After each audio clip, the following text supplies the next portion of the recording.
Liam, we're back. We're on. We're live, I think, in theory. Mine hasn't come up now. Oh, yes, it is. Somehow, oh, dear. All right. I've got questions pouring in. Crikey. It's another one as we speak. Another one as we speak. Now, while we're waiting for people to arrive, do you think you could fill us in about your long service leave? You've been, Sure. It was kind of long leave rather than long service leave. You've been away for, I don't know, about as long as Corona, so you kind of left us in the lurch. Tell us about your time away. Yeah, so we had 6 weeks off over the last, month and a half. It was good. Obviously, we didn't do much travel. We kept all the restrictions. Basically just got a heap of jobs done around the house. Put in a new coffee roastery, so it's pretty groovy. So you have to check that out next time. And made a few alterations to the kitchen so it works better for Lucy and for home group. And you're all invited. Roastery. Thanks, Rob. So it's pretty groovy. Coast cooking. So That's good. you have to check that out next time. But next time you come to our place, a couple of alterations things to a the little kitchen different. so it works better nothing too for major this Lucy time, and for home group. And you're It was all good. invited. Good break. Roastery. Spend lots of time with the kids. It's pretty groovy. Coast cooking. So Obviously, we got heaps of time with them since we've check changed. that out next time. But next time you come to our place, a couple of things a little bit highlight as so it well. works better Nothing too for major this Lucy Yeah, and great. home group. There you go. That's good. Thanks, Rob. It's pretty groovy. Now, Nathan, how are we going? Are we Check it out next time. uphill along yet? Next time you come to our place, a couple of things a little bit highlight. Lives are working. We're all on. Well, I'm going to start with a question. There you go. That's good. For those who are in and happening. Now, Nathan, this is my question that I don't think you answered in the sermon. Next time you come Is it to our okay place, for me to get angry? So I saw Jesus make a whip, flip tables, Yeah. and I'm assuming that means it's okay for me to do the same. Yeah, I saw a great sign about that not long ago. Always remember when asking what would Jesus do, that flipping the tables is an option. I wouldn't run with that one so far. We actually worked through this. It would have been last year when we were. I'll look it up, but I did a sermon particularly on anger and if it's okay. I think what we see here, we've got to be really careful, especially when we're watching Jesus when behaving. we were, Remembering He's God, He's perfect, and He can behave in certain situations in ways that are perfectly controlled and perfectly appropriate, and in ways that we just can't. So I would say technically it is okay to get righteously angry. You might have heard that phrase, anger's okay as long as it's righteous anger, as long as it's about the right things. But anger's okay if you're getting angry about the right thing in the right measure, so the right amount, not too angry or not angry enough, in the right way, that you express it in an appropriate way, at the right time, and to the right person. If you can get all those perfect, about the right thing, in the right measure, in the right way, to the right person at the right time. If you could get every one of those perfect, maybe you could pull off righteous anger, but I don't know anyone who could do that other than Jesus. So, and that's the emphasis of the New Testament.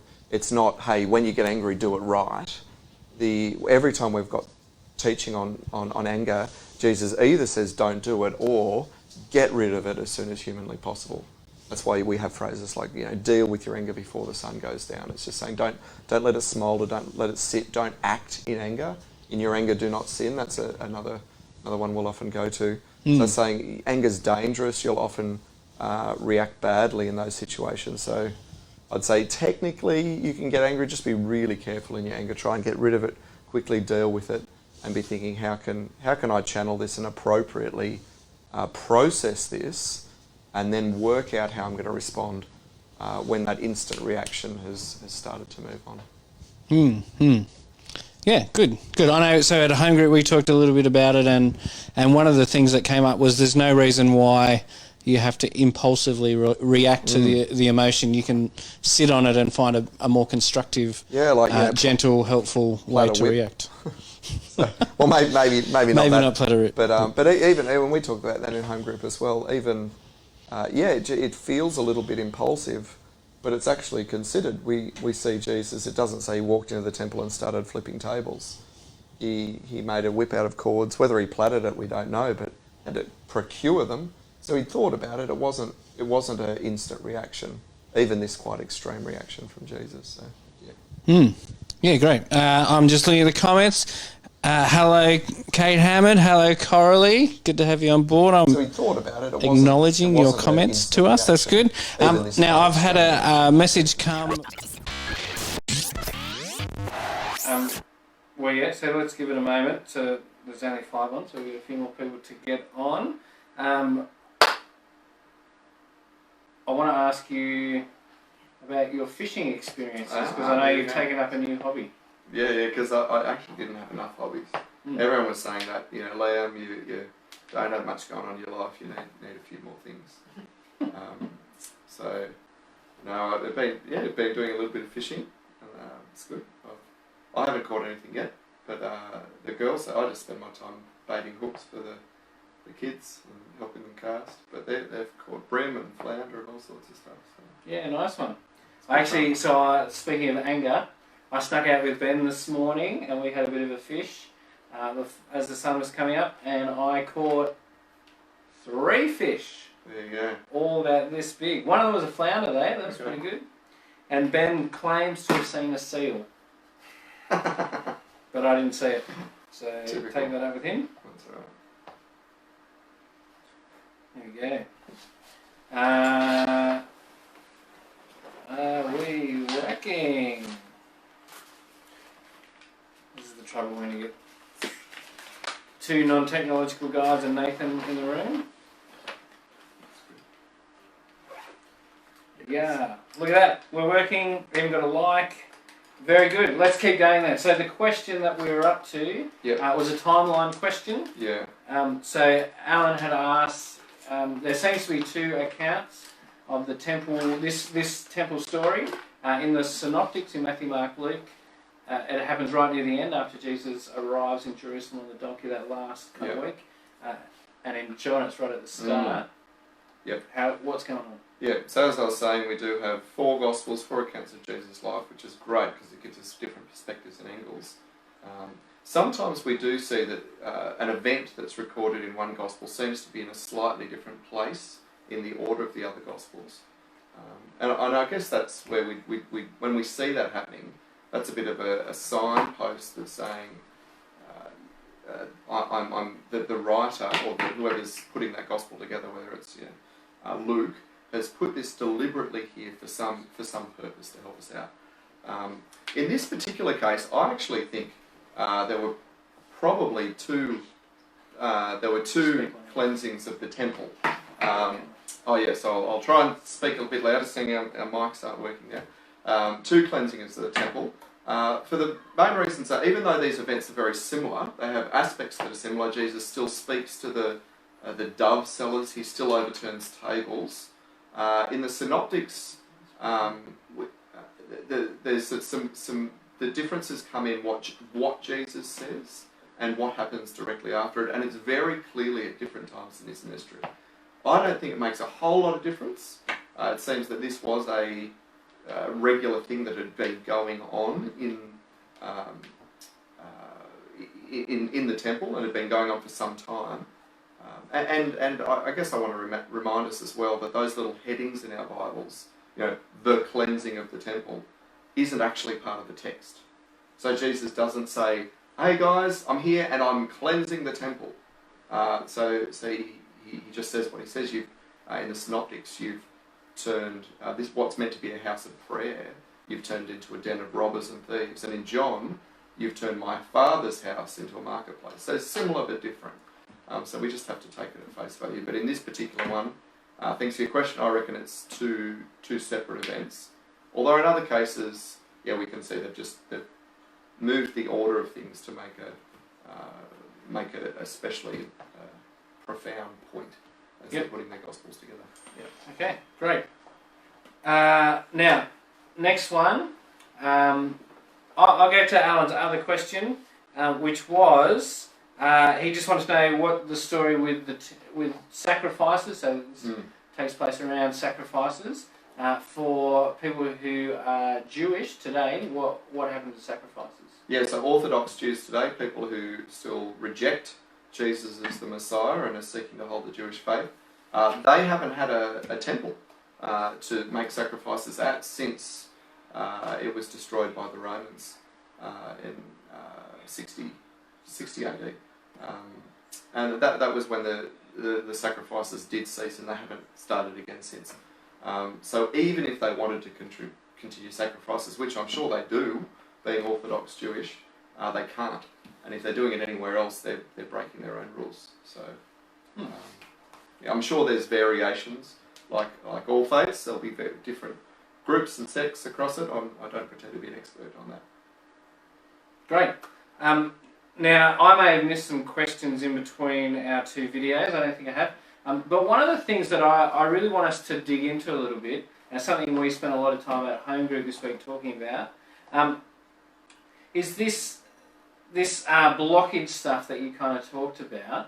As Christians, are there things that we do, are there messages that we send, either verbally or kind of that subconsciously implied message, that tell people they're not welcome?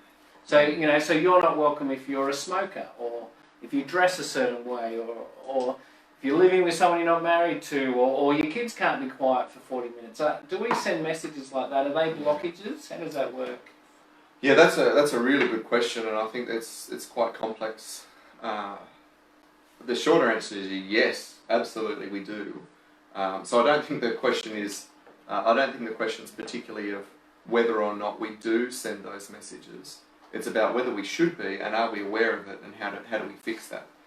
So I think it's helpful when we're thinking about what messages are we sending, whether it's just by the way we're behaving, by what we're saying, or maybe it's the dirty look, and you might not even mean to do it. It's just that, so and so's, whatever. Those sort of messages that give the impression to often newcomers, I'm not welcome because I'm not like this, or because I do that. So the first question is this actually a spiritual issue, or is it just a cultural issue? One of the things you mentioned was smoking. A lot of Christians will consider that a spiritual issue, and they think that, no, Christians actually shouldn't smoke.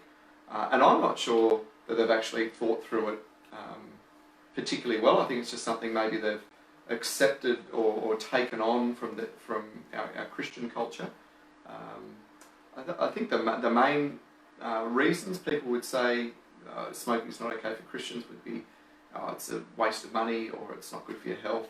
Often they'll quote a verse like, your body's a temple of the Holy Spirit. You shouldn't treat it like that. Be careful what you put in it. And you think, well, actually, let's go back and look at the context of that passage. It's talking about sexual immorality.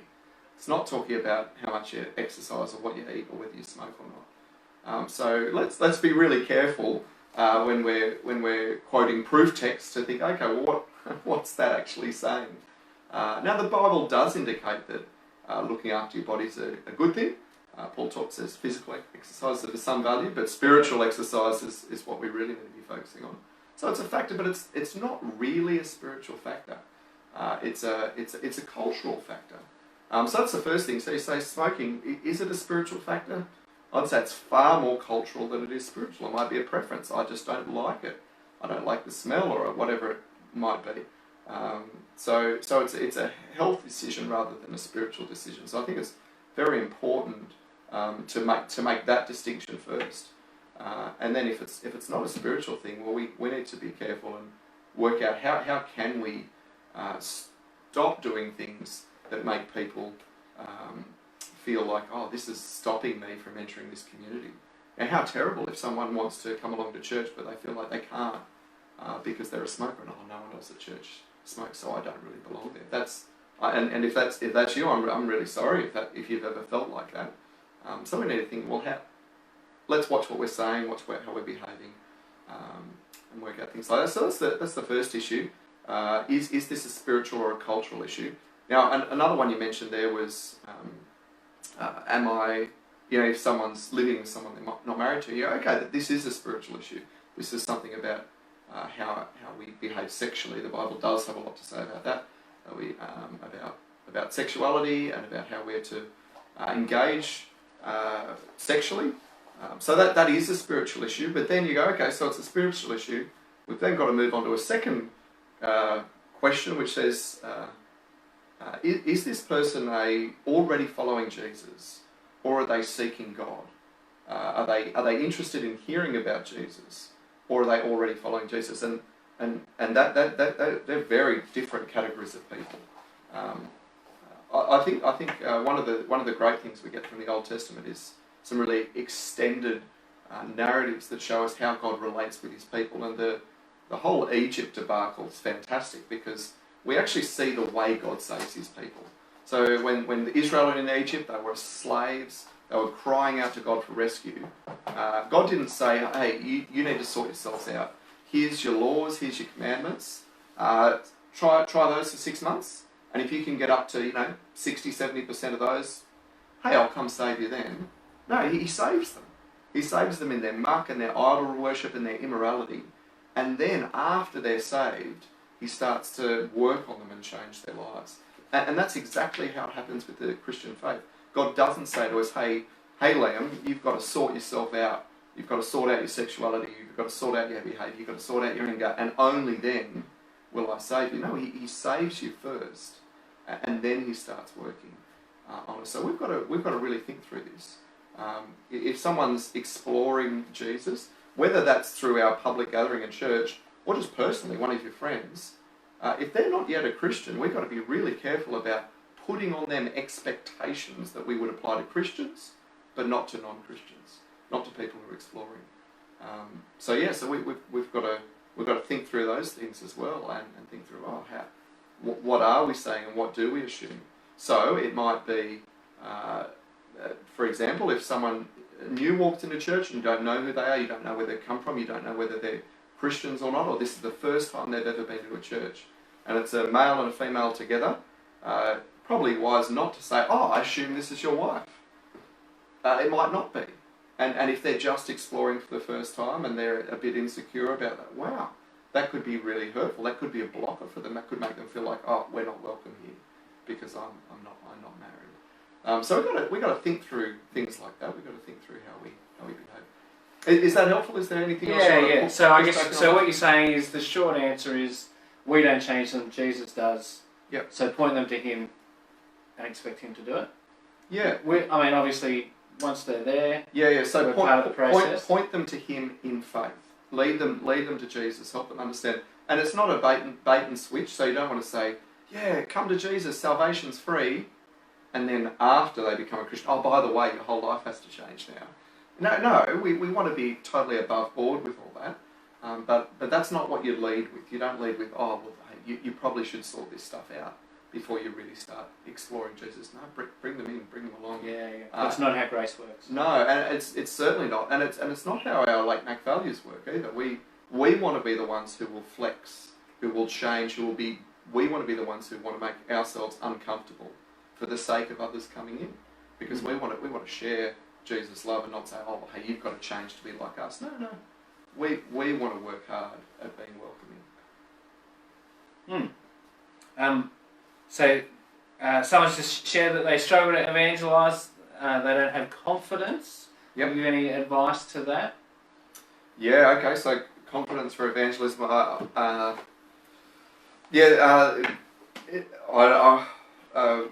Probably private message me. We'll have a chat about it another time in terms of there's some questions I'd want to ask. Is it a personal confidence that you feel like I don't want to talk about Jesus publicly? Is it that I don't know what I would say?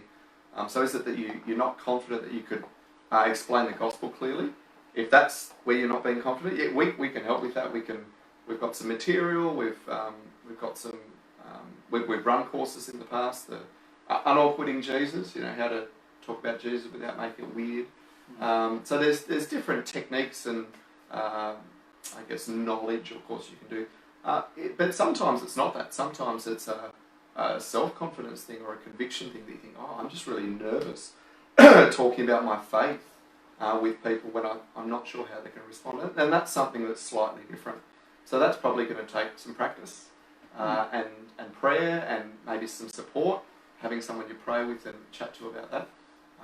So the big ones we work out, you know, ask yourself now, thanks for the question, but ask, okay, what is it that I'm not confident about? Is it that I don't know what I would say or that I'd get it wrong? Or is it I'm afraid of how they would respond no matter what I say? And then we can work from there. Yeah, that's helpful. I'll probably throw in that I think a lot of the time when we struggle with that, it's because we have this view that I need to get out in one conversation an explanation of everything there is to have about Jesus.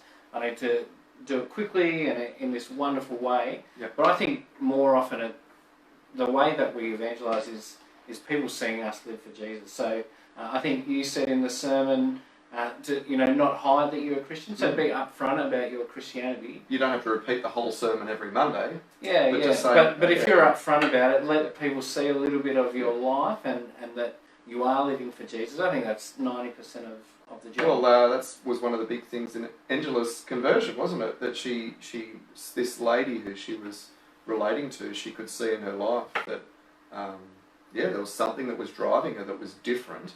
And then she had the conversation to discover it was Jesus. And I'm assuming that it wasn't that lady who shared all the truth with Angela. Angela said, she then took me to a Bible study, to a group of others. Yeah. So, you might not be confident to be able to explain everything. Well, you don't have to. That's why God's brought us into a Christian community. So your evangelism, I think that's really helpful, Robert. It's not necessarily going to be sharing everything. Share what you can and then introduce them to your other Christian friends. Bring them to church when you can. Bring them to online church. So one more question's popped up. Kiara's caught you. You didn't really mention verse 24 and 25. So what do you make of, but Jesus wouldn't entrust himself to them? Does this seem uncharacteristic of Jesus? What's that about? Yeah. Thanks. Please explain. Again, the words of Pauline. Thanks for the, without the nasal overtones. Those last few verses, we're actually going to deal with them in a bit more depth next week because they really do flow into the Nicodemus encounter. So there is a bit of a scene change. So in the scene we had in the temple was before the Passover. Then in verse 23, it moves to during the Passover, Jesus did other signs. So it is a slight scene change. And we were tossing up, do we put that, it's a joining passage. It's in between the Nicodemus story and this one. So could easily have gone with either.